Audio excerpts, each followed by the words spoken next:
guys, it's Thursday, August 5th, and you're watching 5 Awesome Musicians.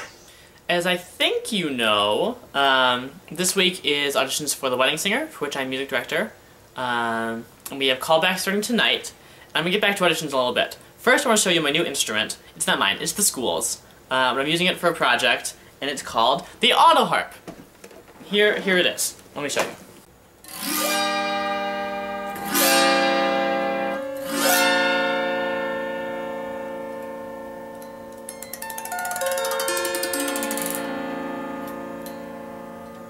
I don't actually know much about the instrument, where it came from, or what it's used for, really, even.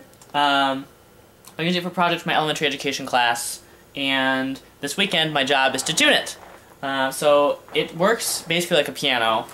It's the same type of mechanism for holding the strings in place, and for dampening the strings, which is pretty cool. And then it's got, you can see this, a little wrench in here, so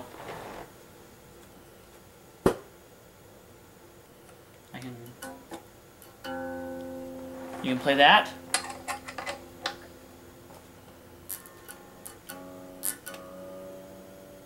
Or you can turn it back down.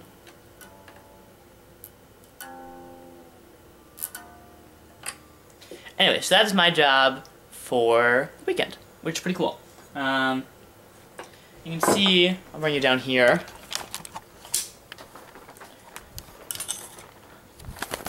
How it works is there are these keys that say what chord they are on them, and then each one is attached to a set of dampers. So when I press down the G major key, it dampens all the strings that don't play notes in that chord.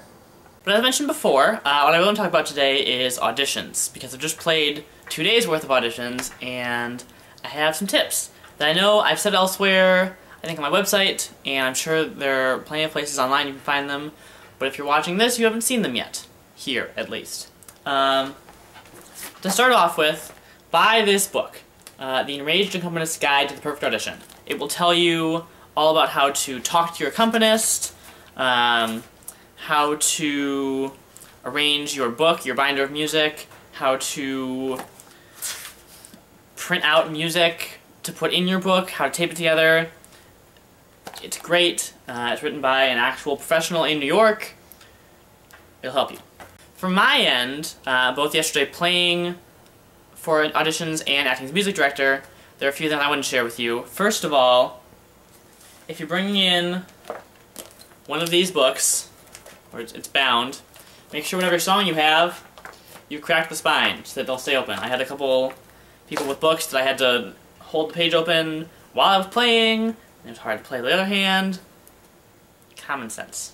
A good rule of thumb is, if you have more than 3 pages, put it in the binder. If it's single-sided, tape them together, just along the edge here. What I do is I just tape it on the edge. So I do a piece of tape here, and then a piece of tape here, and that works pretty well.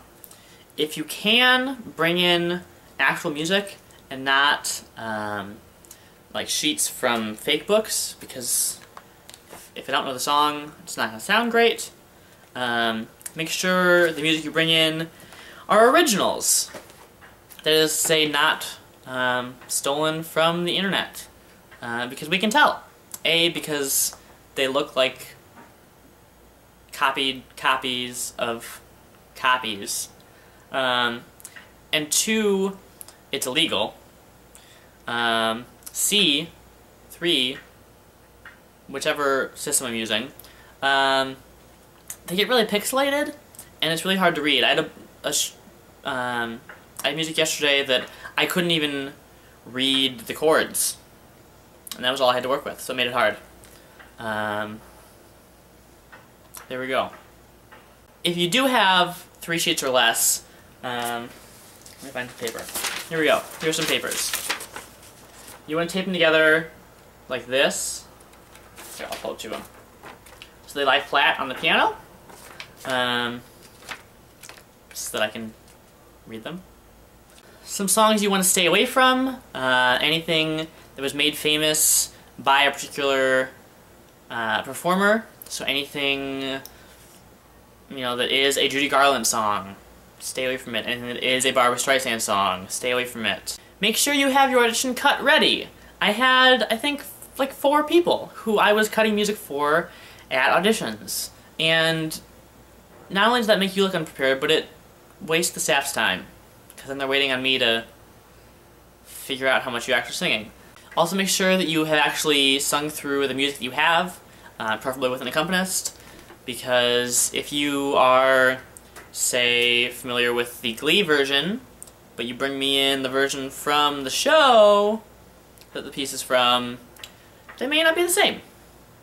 And I may have to make things up for you as your accompanist, which doesn't help you. I'm here to help you sound good. If I don't have music in front of me, I can't really do that. Make sure you're not using a copy of a vocal book from a show that you did, because those don't have piano parts, and unless I know the song, I can't play anything for you. Make sure you're memorized. If you're not memorized, and you're still looking off of your music, make sure that you're enough out of it that you can still show motion on your face, and if you want to connect with the judges, you can. Some people don't like that. It's up to you, and what you think the judges will want for each particular audition. I think that's it for now. I will see you all next week, though, after auditions and callbacks have all finished, and I hope you have a good weekend. We're 5 awesome musicians with an X that's just our way, and that's what makes us awesome. What else can I say?